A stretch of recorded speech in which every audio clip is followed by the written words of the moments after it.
હવે તો માફ કરી દ્યો બાપલિયા. મતદાન પછી રૂપાલાએ ફરી ક્ષત્રિયોની માફી માંગી. કહ્યું, મારી ભૂલથી વડાપ્રધાનને સાંભળવું પડ્યું એ વાતનું મને દુઃખ છે. રાજકોટ લોકસભા બેઠકના પુરુષોત્તમ રૂપાલાએ લોકસભાની ચૂંટણીનું મતદાન પૂર્ણ થયા બાદ આજે ફરી ક્ષત્રિય સમાજની માફી માંગી છે. તેમણે જણાવ્યું હતું કે મારી 40 વર્ષની રાજકીય કારકિર્દીમાં સૌથી કઠિન દૌરમાંથી પસાર થયો છું. મારા એક નિવેદનને કારણે સમગ્ર ચૂંટણીમાં ખૂબ જ મોટા વમળો સર્જાયા છે. જાહેર જીવનના ખૂબ જ મોટા અને પીડાદાયક અને કષ્ટદાયક દૌરમાંથી પસાર થયો છું. એ મારું નિવેદન હતું. સમગ્ર ઘટનાનું કેન્દ્રબિંદુ પણ હું જ હતો.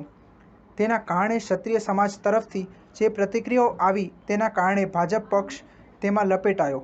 સામાન્ય રીતે મારું વક્તવ્ય મારી પાર્ટી માટે પ્રેરણારૂપ અને પ્રોત્સાહન રહેતું, પરંતુ આ વખતે મારા નિવેદનને કારણે સમગ્ર ભાજપ દ્વિધામાં મુકાયો. તેમણે વધુમાં જણાવ્યું હતું કે મારા નિવેદન બદલ ક્ષત્રિય સમાજ તરફથી જે પ્રતિક્રિયાઓ આવી ત્યારે પ્રદેશ ભાજપ પ્રમુખ CR પાટીલે પણ દિલગીરી વ્યક્ત કરી હતી. પરંતુ હું પણ માણસ છું અને માણસ માત્ર ભૂલને પાત્ર.